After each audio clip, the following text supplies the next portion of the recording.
Hello viewers, how are you? I hope you are fine.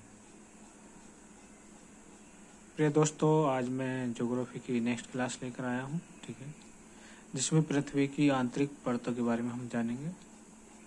The inner layers of earth, ठीक है। इसमें ये मेरे नोट्स हैं, मैं उनके वीडियो बना रहा हूँ, वो बता रहा हूँ मैं, ठीक है।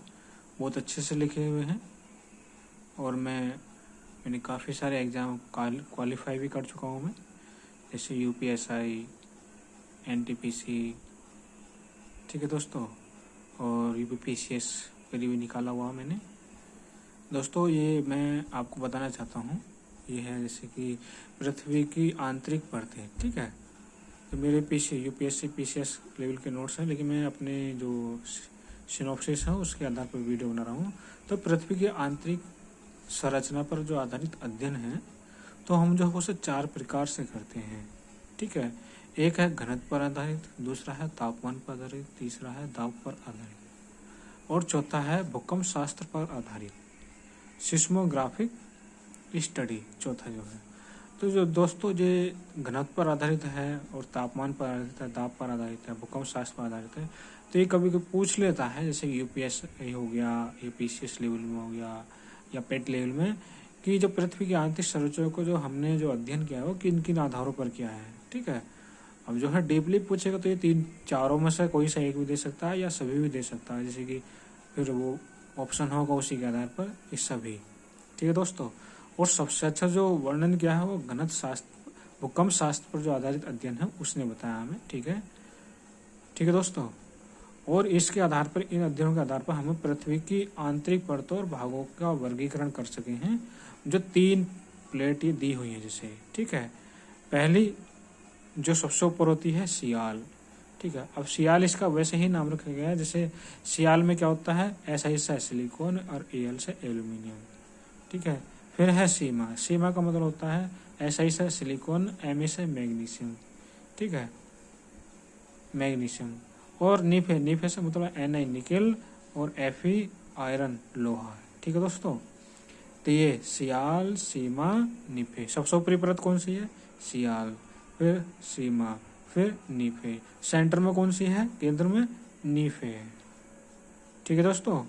और ये है, फिर अगर हम इस रूप में ना पूछेंगे, अगर इस रूप में ना बताया गया हो तो किस रूप में हो सकती हैं, क्रस्ट, क्रस्ट को कहते हैं परपटी, भूपरपटी, हिंदी में कहते हैं भूपरपटी। फिर ये मेंटल, ठीक है, मेंटल। और फिर यह है एक कोर, ठीक है, तो कोर में विभाजित किया गया है। तो हम जैसे जैसे नीचे जाएंगे तो ये क्या है, घनत्व पर आधारित, घनत्व पर आधारित जो अध्ययन ने वो बताया है कि हम जैसे जैसे नीचे जाएंगे तो क्या घनत्व बढ़ता जा रहा है। पहले ऊपर क्या है 2.65 से 3 आई या डेंसिटी, ठीक है।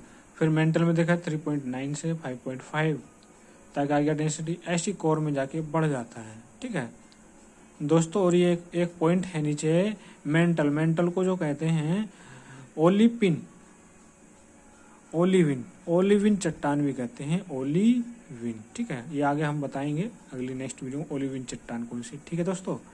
तो ये याद कर सकते हैं कि सबसे ऊपर कौन सी है, सियाल है, फिर सीमा है, फिर निफ है, और फिर कौन सी, अगर इसके रूप में नहीं वर्णन कर रहा है, इस रूप में कर रहा है तो क्रस्ट, मेंटल, कोर, ठीक है। और ये कौन से अध्ययन है 4, घनत्व, तापमान, दाब और भूकंप पर आधारित, ठीक है दोस्तों, ठीक है। आपको ये समझ में आया होगा। हम नेक्स्ट चैप्टर पे चलते हैं अभी।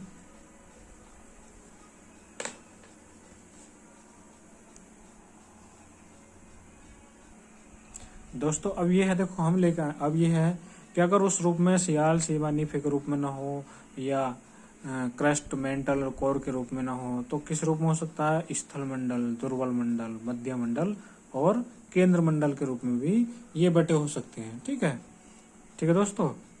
मैं थोड़ा सा इसे जूम कर देता हूँ।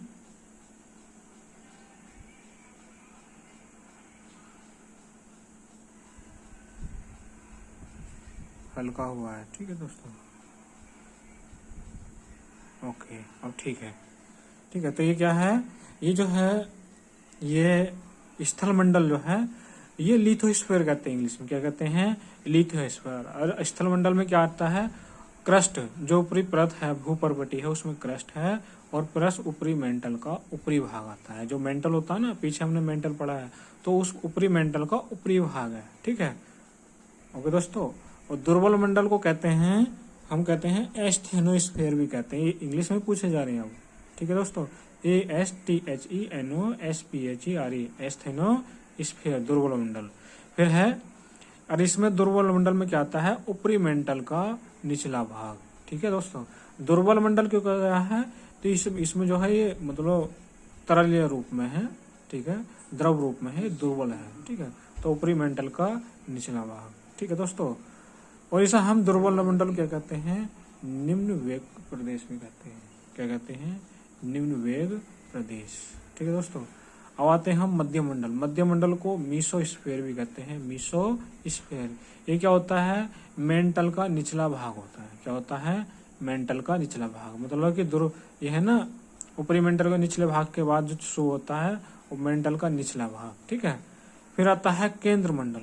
केंद्र मंडल में क्या होता है, ये कोर भाग होता है। केंद्र मंडल में कोर भाग। ओके दोस्तों, तो इसे कोर बोलते हैं। ठीक है, अब यहाँ हमने जो अध्ययन किया था घनत्व, ताप, दाब और भूकंप पर आधारित, तो उसने बताया कि जो ऊपरी मंडल है, स्थल मंडल है, वो रिजिड है, कठोर है। ठीक है, और जो दुर्बल मंडल है वो प्लास्टिक के रूप में है, प्लास्टिक जैसा है, वो इतना कठोर नहीं है। ठीक है, और मध्य मंडल क्या है, वो कठोर है। ठीक है, और केंद्र मंडल का जो ऊपरी, वो कोर का जो ऊपरी भाग है, ठीक है, वो लिक्विड है, और आंतरिक भाग जो है रिजिड है, कठोर है। ठीक है दोस्तों, और ये यही बांटा गया कि कहाँ से कहाँ तक है, स्थल मंडल कहाँ से आता है, ऊपरी परत से 48 किलोमीटर तक। फिर ये दुर्बल मंडल। ठीक है, फिर ये जो मध्य मंडल जो होता है, दुर्बल मंडल और मध्य मंडल का जो है 2900 किलोमीटर जाता है। 2900 किलोमीटर के बाद जो अंदर पृथ्वी का केंद्र है, जिसमें लोहा, निकेल, भारी धातु पाई जाती है, कोर कहते हैं इसे। ठीक है दोस्तों, और ये तो देखो, अब मैं जो नेक्स्ट इसमें आपको समझाने जा रहा हूँ, ये बहुत ज्यादा पूछा जाता है ज्योग्राफी से। ठीक है, अशांतता। ठीक है, अशांतता मतलब डिसकंटिन्यूटी। कंटिन्यूटी और डिसकंटिन्यूटी आपने मैथ में पढ़ा होगा। ये थोड़ा उससे उस जैसा ही है, लेकिन उससे अलग है। इसको ये अप्लाइड किया गया है, इसको लागू किया गया है मैथ को यहाँ पर।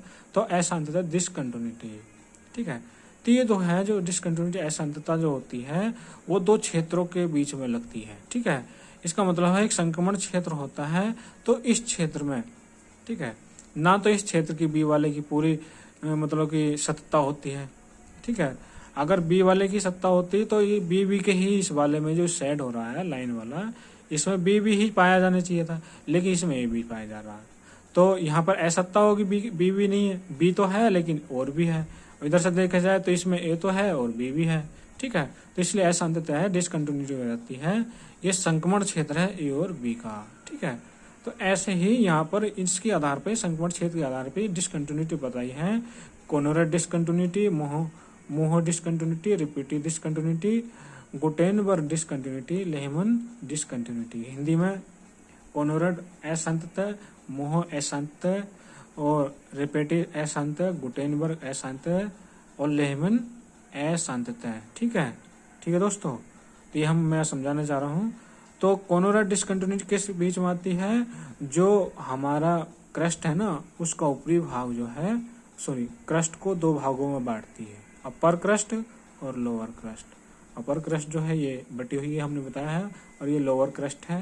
तो ये कोनोरेट डिसकंटिन्यूटी जो है अपर क्रस्ट और लोअर क्रस्ट को बांटती है। ठीक है दोस्तों, और फिर आता है क्रस्ट को मेंटल से जो अलग करती है। ये पूछा गया है कि क्रस्ट को मेंटल से अलग कौन सी डिसकंटिन्यूटी करती है, तो वो है मोहो डिसकंटिन्यूटी। कौन सी है, मोहो डिसकंटिन्यूटी। ठीक है दोस्तों, और अपर मेंटल लोअर मेंटल को जो दो भागों में बांटती है, वो कौन सी डिसकंटिन्यूटी है, रिपीटिव डिसकंटिन्यूटी। ठीक है दोस्तों, फिर आता है कि गुटेनबर्ग डिसकंटिन्यूटी किसे किसे बांटती है, मेंटल को और आउटर कोर को। ठीक है, जो बांटने वाली डिसकंटिन्यूटी है वो कौन सी है, गुटेनबर्ग डिसकंटिन्यूटी। ठीक है, ये जितने भी ऊपर के तीन सतह हैं, क्रस्ट, मेंटल, ये ठोस रूप में है। ठीक है, फिर आ जाता है आउटर कोर, क्या है, वो तरल है, और जो इनर कोर है, आंतरिक कोर है, वो जमी हुई अवस्था में है, जिसमें ठोस, द्रव, गैस तीनों पाए जाते हैं, लेकिन जमी हुई अवस्था में है। ठीक है, तो कोर को दो भागों में जो बांटती है वो लेमन डिसकंटिन्यूटी बांटती है। और ये भी पूछा जाता है इससे संबंधित, मतलब डिसकंटिन्यूटी संबंधित, तो निम्नलिखित को सीरीज में लगाइए। तो कोनोरड, मोहो, रिपीटी, गुटेनबर्ग और लेहमन। ठीक है दोस्तों, इस वीडियो में इतना ही रहते हैं। अब आगे नेक्स्ट वीडियो हम बताएंगे। ठीक है दोस्तों।